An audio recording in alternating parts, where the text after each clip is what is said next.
యేసు ప్రభువారు దయ్యాలను వెళ్ళగొట్టడానికి నాకు అధికారం ఉందని చెప్పాడు, పాపాలను క్షమించడానికి నాకు అధికారం ఉందని చెప్పాడు.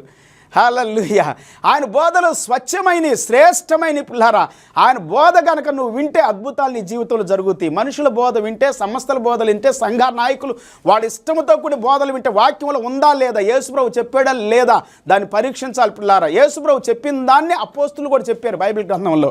అపోస్తులు చెప్పిన దానిని కాకుండా ఇంకొకటి ఏదైనా నువ్వు బోధ చేస్తూ ఉంటే, వింటూ ఉంటే అది నీకు అపాయము, హాని చేస్తుంది, నష్టము చేస్తుంది, పాడు చేసిద్ది, పతనం చేసిద్దని గుర్తుపెట్టుకోవాలి.